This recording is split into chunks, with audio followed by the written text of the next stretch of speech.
In the quiet suburbs of France, a horrifying secret lay hidden in the shadows of a seemingly ordinary home. Rosa Marie, a woman trapped in fear and despair, had spent 3 years concealing the existence of her own child, creating one of the most chilling cases of neglect ever uncovered, a story that would soon grip the world. It was February 2023 when a family friend visiting Rosa Marie's home noticed something strange. From the bedroom came faint, almost inaudible cries. At first they thought it was their imagination, but the sound persisted, weak and haunting. Curiosity led them to search the room, and eventually they opened a drawer under the bed. What they found would haunt them forever: a small, frail child lying in a makeshift bed in the drawer. The child, barely alive, was pale and emaciated. His limbs were thin as sticks, his movements sluggish and weak. His eyes, unable to adjust to the light, blinked in confusion. The friend immediately called emergency services. Paramedics arrived and whisked the child away, while police took Rosa Marie into custody. The story that unfolded next shocked even the most seasoned investigators. A life in darkness. Rosa Marie revealed that she had given birth to the baby in March 2020, alone in her bathtub, hiding the pregnancy from her abusive partner and everyone else around her. Out of sheer terror of her partner's anger and the judgment of society, she decided to hide the newborn in a wooden drawer under her bed. For 3 years, the drawer was the child's entire world. He lived in complete darkness, with no sunlight, no human interaction beyond his mother, and no room to move. To muffle his cries, Rosa Marie covered the drawer with thick cloths, ensuring no sound could escape. She admitted that she fed him sporadically, terrified of what would happen if anyone discovered his existence. But fear and neglect took a heavy toll on the child, who became little more than a shadow of what he could have been. Doctors who examined the boy after his rescue were horrified. At 3 years old, he weighed less than an average 1-year-old.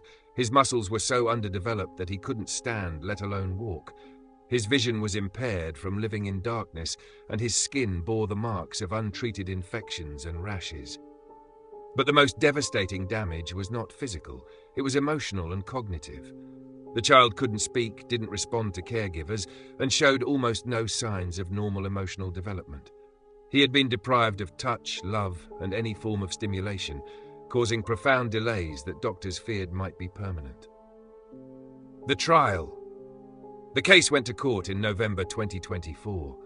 Rosa Marie's defense argued that she had acted out of fear, a victim of domestic violence who saw no other way to protect herself and her children. But the court found her actions indefensible. She had not sought help, nor had she made any attempt to give her child a chance at life. Instead, she confined him to a space so small and barren that it stripped him of any possibility for growth or joy. The judge, in a stern yet sorrowful tone, declared, "No child deserves to endure such suffering. The defendant's actions represent a gross violation of human decency and the fundamental rights of a child." Rosa Marie was sentenced to 7 years and 6 months in prison. Aftermath and public outcry. The case sparked outrage worldwide. Media outlets labeled it haunting and unimaginable, while child welfare advocates called for sweeping reforms. Many asked how such a tragedy could go unnoticed for so long. The case also shone a spotlight on domestic violence and the ways it can push victims into making desperate, irrational choices.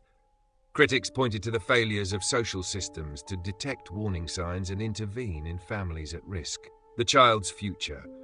After being rescued, the boy was placed in the care of social services. Therapists and specialists worked tirelessly to help him recover. Progress was slow but steady.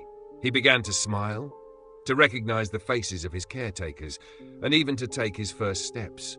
But the scars of his confinement, both physical and emotional, remained visible. Doctors warned that some damage was irreversible. The years lost in darkness, devoid of love and care, had left a permanent mark on the child's development. A lesson for society. The baby in the drawer case is more than a story of neglect. It is a wake-up call. It reminds us of the hidden tragedies that can occur behind closed doors, the silent suffering of those who feel trapped and powerless, and the urgent need for vigilance and compassion in our communities. This little boy's story, though heartbreaking, carries a message. Society must do better to protect the vulnerable, to support those in need, and to ensure that no child is left to endure such unimaginable isolation and pain again.